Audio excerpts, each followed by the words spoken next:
And now, WJCU University Heights takes a break from the Heights programming to bring you Jewish Community a Radio. weekly half hour every Friday. We bring you what's happening in the Jewish community, both locally and around the world. And yes, we're not doing music because of our problem with being recorded remotely. I'm at my house. I'm Fred. Elisheva's at her house. And we can't quite mix it in. But then again, we've also started podcasting. And you can find our podcast from the past month as of today on that really, really big video site. Videos. Yeah. And you can look up Jewish Community Radio. I have posted 3 so far. I'm probably going to post the 4th one from October. Probably. Okay, well, first I'm going to post this show, this Friday show, hopefully either late Friday or Saturday night. And the other one that I missed is going to go up probably, let's say, Monday, Tuesday, Wednesday-ish. It's when you get around to it. Well, Basically, I yeah. mean, it's the blessing in disguise that we discovered with doing this remotely is while we don't get the beauty of the bumper music or playing songs in the middle, we realized, well, wait a minute, since we're not playing songs, we can actually find another way because I have a lot of people who live out of town. They don't always catch the show. They're very intrigued by what Fred and I are discussing. And so I've been bothering Fred for a while, and he found some time and he found an opportunity to get it set up. So And whenever the you first get to setup, it, by the way, Fred, yeah, the first step is the hard part, by the way. Sorry to interrupt you, because you guys have the graphic for the beginning, figure out how it has to be done, get the logistics figured out, set up the YouTube channel, etc., etc. and also just to tell people where this is different than a lot of other podcasts. What I've noticed typically are the hosts when they are recording remotely, they're watching each other on a video feed, so they know how to feed off of each other.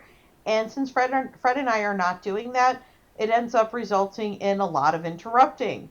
But And a lot of that's chaos. okay. And a lot of That's chaos, yeah. okay. But the thing is that one thing interesting about our show, we've had some great feedback. By the way, Elisheva, I didn't tell you, I got a couple great comments this week, including, you guys are funny. Hey, thanks. I appreciate that. I like to give people laughs. That's my style. Elisheva definitely is more serious, probably. I guess I would be the funny guy and she'd be the straight guy. But Get to know me in real life. she's pretty funny. Don't get me wrong. No, I Yeah, realize. well, my students think I'm funny. It's one of those things where my humor comes from I'll see it's more observational.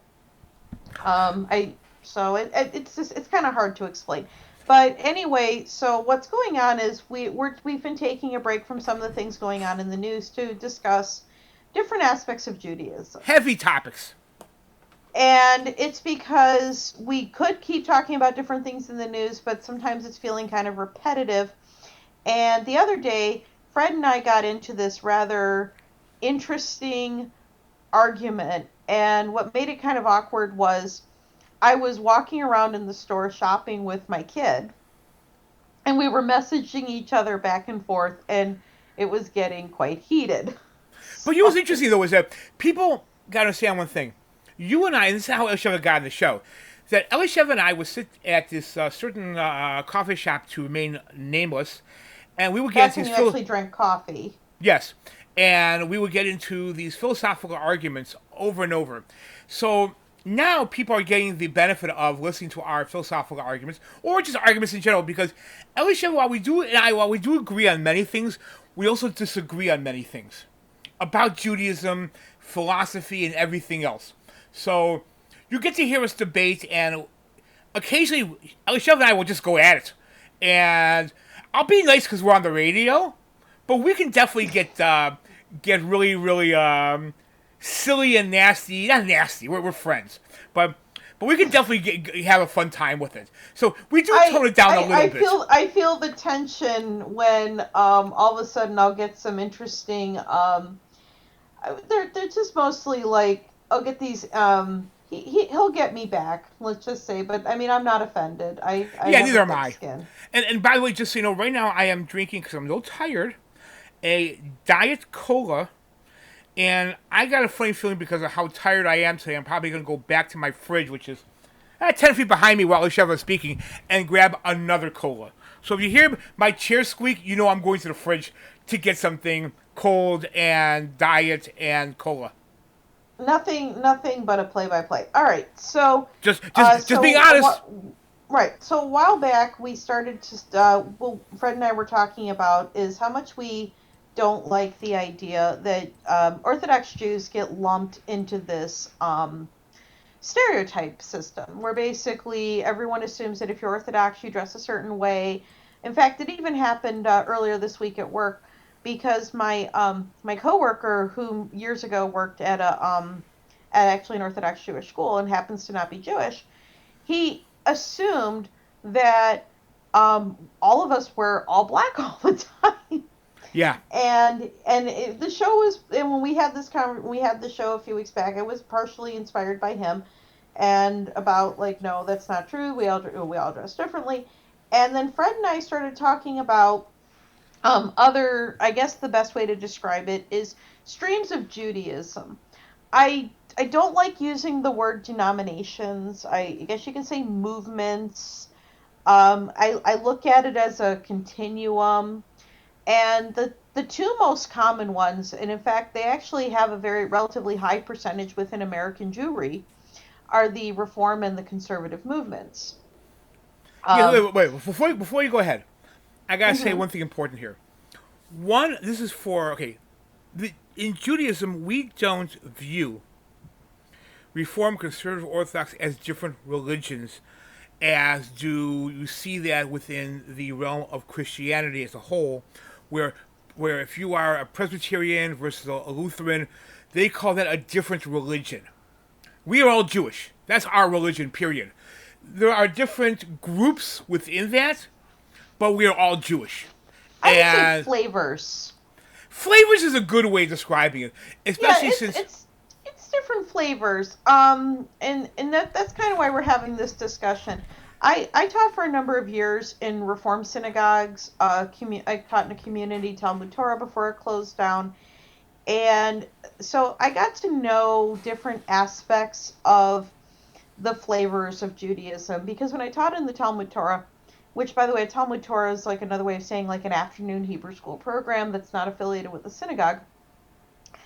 I had to keep it very neutral, as in like what we as Jews have in common, and I left what I call ideology of respective movements up to the individual synagogues because it wasn't my place to say what Reformed Jews believe, what conservative Jews believe, but I did get a strong sense from my number of years of working within these programs of what the general belief system is, even if it's not the belief of the individual or the clergy affiliated with those congregations. and by the way, quickly, that what she said, Talmud Torah, that means students of Torah, and This is the so study of Torah. yeah, Talmud Torah is the it's a study of Torah. very generic term, and the schools happen to have like, all the Jewish schools have names that really you've lost connection. I've lost connection. Okay, it says, are you there, Elisheva? Yeah, I'm right here. I'm listening Okay, to because you. my thinkup said I lost connection. I don't know why. Okay, fine. Let's continue. I was saying that the schools' names tend to be very innocuous and really do not reflect branches or anything, unless you know the name on it. In general, they are very generic across Well, the I mean, board. I guess like let's start with something simple. So usually, if a congregation has the word temple in its title, you can generally assume it's a Reformed congregation. A lot of conservative synagogues, especially here in Cleveland, do not call themselves temples. They will say congregation XYZ, or they might say, name of congregation synagogue. This is an important distinction. This goes back to the start of the Reform movement. Now, interestingly, the Reform movement actually started before the conservative movement. And in the Reform movement, it was the idea that Jews should no longer worry about rebuilding a temple in Jerusalem. And so, therefore, the congregation buildings themselves became known as temples. But also, the Reform movement, we should say, is an outcry of the Protestant Reformation. So it was a Jewish reform as part of the Enlightenment when you had different religious groups branching off. The original idea was that we can be Jewish and be in secular society. Why should we Mm-hmm. have to all live in these little shtetls? We can be part of the regular society and still be Jewish. And with that, later on, they moved a little further to the left. Then you had the just do a little timeline here, real Well, fast. they did. Well, I mean, I did want to say one of the things that happened in what I call classical reform was what I would say the elimination of the things that made it distinctly Jewish. So kosher, the dietary laws were taken out. The removal of Hebrew in prayer services occurred in classical reform. Separation of men and women in the synagogues occurred, so now there were family services. And so just that was a very, very basic classical reform. Now, over the last couple hundred years, different things have come back in. Some Reform synagogues will do a lot of Hebrew, some will do very little Hebrew. Again, that just all depends. And then we were going on to, but we were talking about Reform was in a response to, and that was in Germany, I would say a little over 200 years ago Yes. was when it started. Well, I'm not sure more a little earlier than that, but I don't have I should have it in front of me. I'm sorry. It was I the. I mean, in my research, it was the like the earliest parts about the reform movement were about the early 1800s. Yeah, I have. By the way, this is kind of funny. Funny note. I have one of the early prayer books of the Reform movement, and it says Reformed, as a D past tense, Judaism. But today, if you are Reformed Jewish, you don't want to dare be called Reformed. But what the original prayer book said, Reformed. So it's one of those weird idiosyncrasies, kind of funny. But hey, what the heck? Anyhow, go ahead, Well, Elisheva. so there's a fun story. So for a long time, it was promoted that Reform Judaism would be the Judaism for America. In fact, one of the early prayer books was called Minhag America, which means the American customs. And and again, so it took out anything that made it distinctly Jewish. And in fact, in some synagogues, they even had moved the service from Saturday to Sunday. And that was to actually coincide. And they didn't move Shabbat, they just moved the big service. So interestingly, it was a weekday prayer service, but done on a Sunday. And that would be the big service that people would attend and hear the rabbi give a sermon. I found that bit a little interesting. But where I was going though is around the 1880s when the first when the first it was the Hebrew Union College was doing their first ordination banquet. This went down in history as the famous Trafe banquet. Hang on a second. Trafe Hebrew meaning Union College is conservative, correct?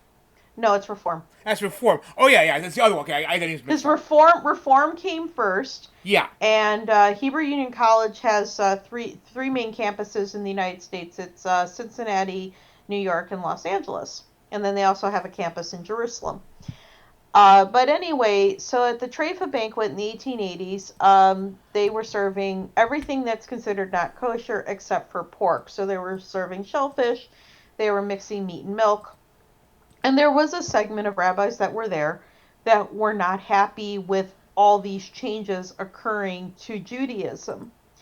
And so eventually some of them broke off and they formed what is now known as the conservative movement.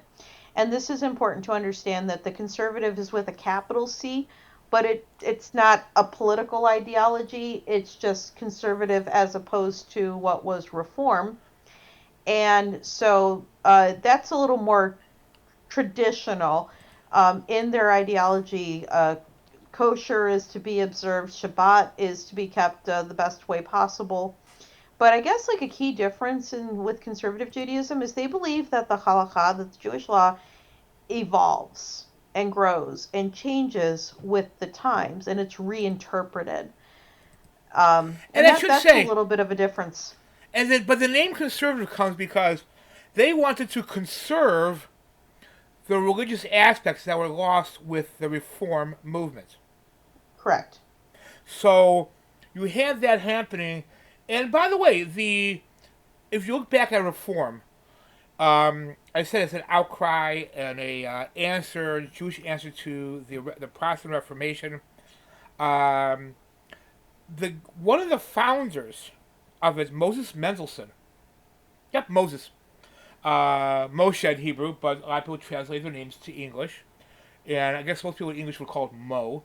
But regardless, I believe his kids basically all end up marrying out of Judaism except for one of them. And then Moses Mendelssohn was basically upset at what he created. That's a whole other story. But there, Well, but there but was some Orthodox. backlash. Even my point is, there was some backlash even within the reform movement as to how it was created and what its intentions were and what it became. Right. And but this is also what happens in Judaism overall is in some ways we're evolving and we're changing, but we go back and we use Jewish law as our compass. Yes. And to revisit it and to consider it. Even the most quote unquote right wing Orthodox Jewish person is in modern times and understands that we're in modern times. I mean, none of the Jewish people are Luddites by any stretch of the imagination, but we always go back and we're looking at everything through as a compass. And so, I guess a very key example, and this is probably a distinguishing characteristic between the movements, is the question of Jewish identity. And And Jewish it's a identity big, has been a hot topic because a lot of Zionist organizations that are not necessarily religious but they're more Zionist based are centered around Jewish identity. We must make sure that we identify as who we are. Go ahead. I'm sorry. right, but I mean, so, and when we're talking about this, I mean, it's important to understand you can be a Zionist and not be Jewish. Yes. That is possible. Our friend Virag that we had on the show a few months back Yes. 100%. is a very good example of not Jewish and is a Zionist. Yes. So it just to make sure we got that clear. So when I'm talking about Jewish identity as an example, Jewish law that's been handed down for thousands of years says that this is what is a Jewish person is someone who was born of a Jewish mother who underwent a conversion through the rabbinic procedure, and that's the key characteristic. Now, interestingly enough, there's no requirement in having belief in God under this definition. It's your mom is Jewish, therefore you're Jewish. It's possible to have never set foot in a synagogue in your entire life, but your mom's Jewish, you're Jewish, that's it. Yes. And that is the binding definition within Judaism. And of course, as reality has set in America in the past 50, 60, 70 years, there's been this increase in intermarriage, where you're going to have one spouse be not Jewish and one spouse be Jewish, and the movements have had different responses on it. And so it goes back to Jewish mother, Jewish children. However, what do you do if the mom is not Jewish and the mom Yes. did not convert?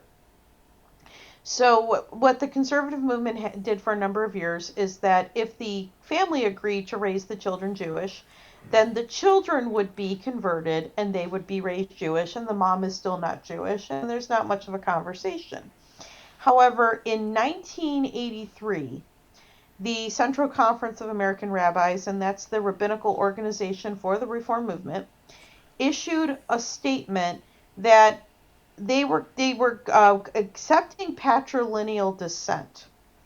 But where this gets interesting is, so they were taking away from, okay, we're not going to make the children convert if their father was Jewish, but they were saying that either parent has an equal stake in this.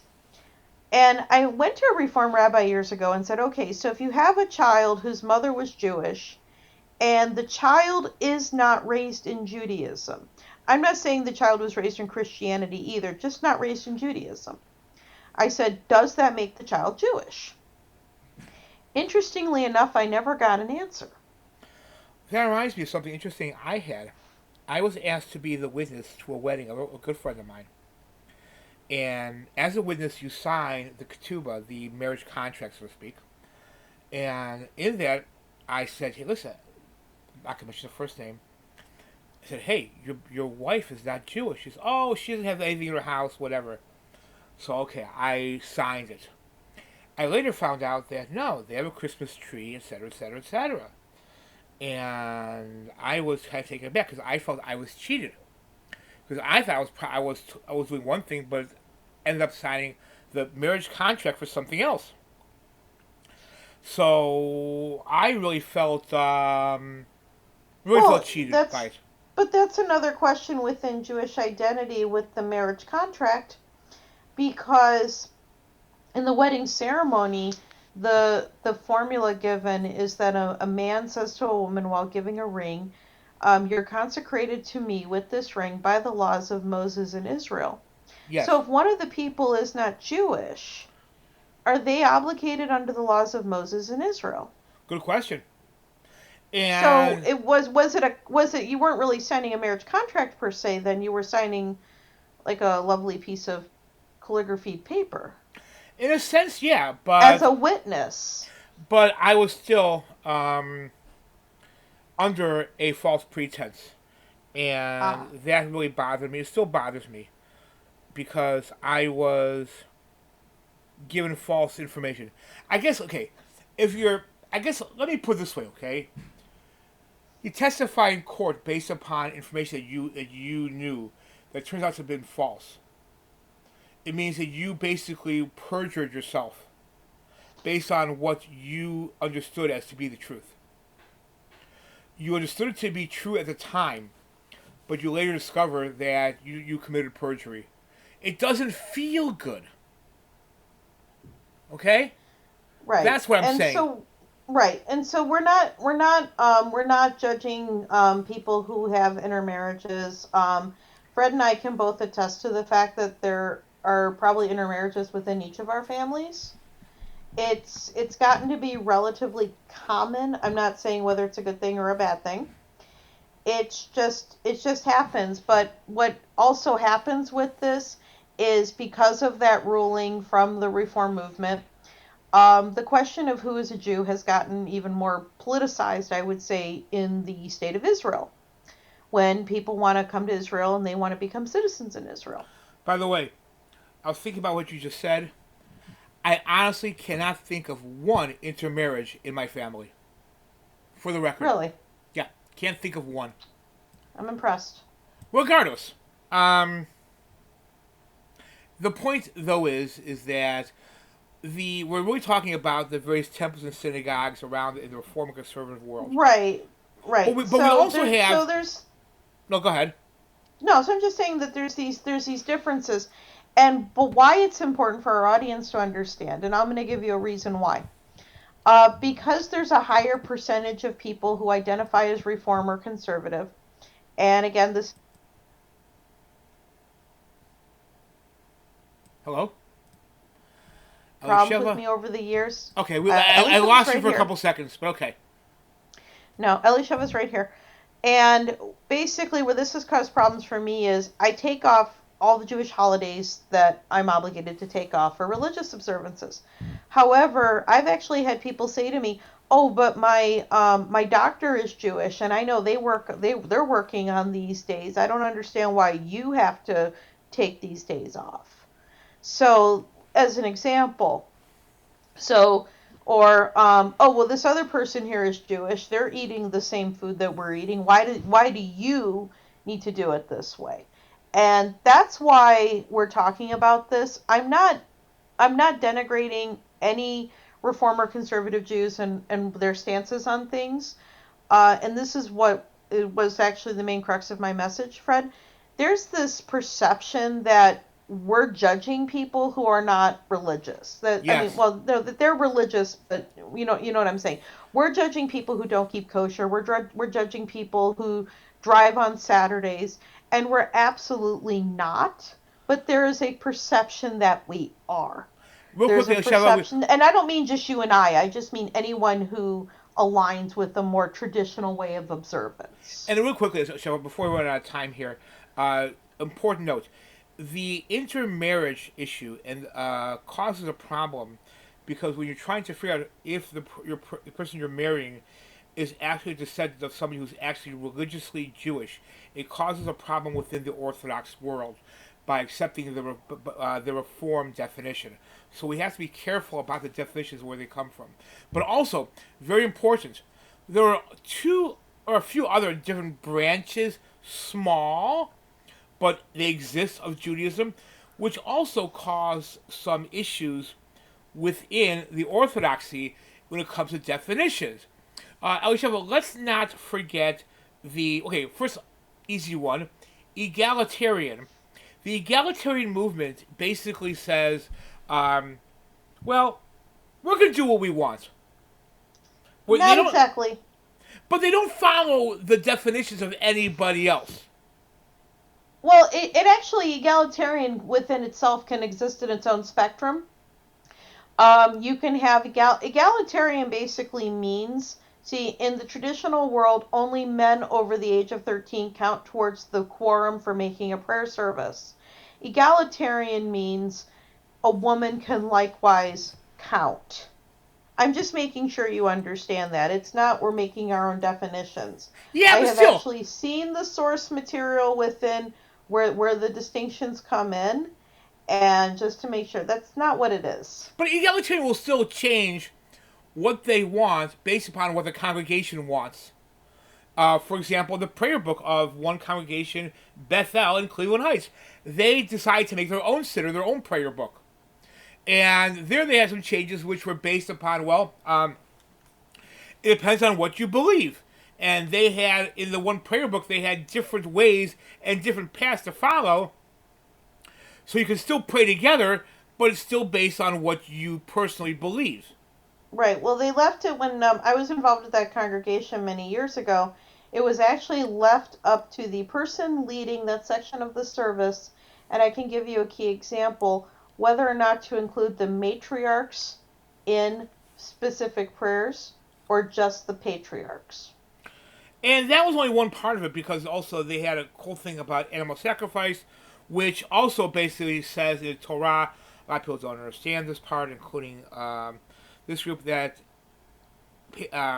animal sacrifice was normal at the time, and God, according to, if you read the Torah the way it's supposed to be read, was trying to wean people off of the idea of animal sacrifice. But it's a whole other story that we'll talk about another day. And also the sacrifices were the whole structure from which we get our times to pray. Elisheva, we only have about less than 2 minutes to go. So okay, but I mean, I just wanted to make that point. The whole concept of the times a day that we pray, it comes from the temple sacrifice system. Yes, so but also, without the inclusion of, well, you give this additional prayer on Shabbat, if you don't have that in there, then it loses all context. But also, the real quickly, you also have the secular humanists / whatever you want to call it. They have different names for themselves. Who I had on the show a while back, and I asked the leader, "Do you believe in God?" And he said no. And as a local Reform rabbi said, I remember hearing him talking to a college student, and he said, and I'll never forget this, frankly, I don't believe in God. And the student said, how do you call yourself rabbi? And he said, well, that was a title I was given. And that's somebody who was ordinated as conservative, but identifies with Reform. Nonetheless, that could be a whole other topic we go into, and we really, really wanted to go into a lot more. We really had so much more to go into with this, but we have to cut short. As I straighten out my chair a little bit here, maybe some squeaking. With that, Shabbat candlelight time. Don't forget to set your clocks. Yes. Saturday night. Yes. Clocks will change Saturday night. Fall back, lean forward, spring forward. So, anyhow, real fast, candlelight time for tonight, Friday night. November 5th, 2021 is no later than 5:59 p.m. And Shabbat ends no earlier than 6:58 p.m. With that, wishing everybody a wonderful Shabbat. And hopefully we'll be able to cover more of this another week. Shabbat Shalom. Shabbat Shalom.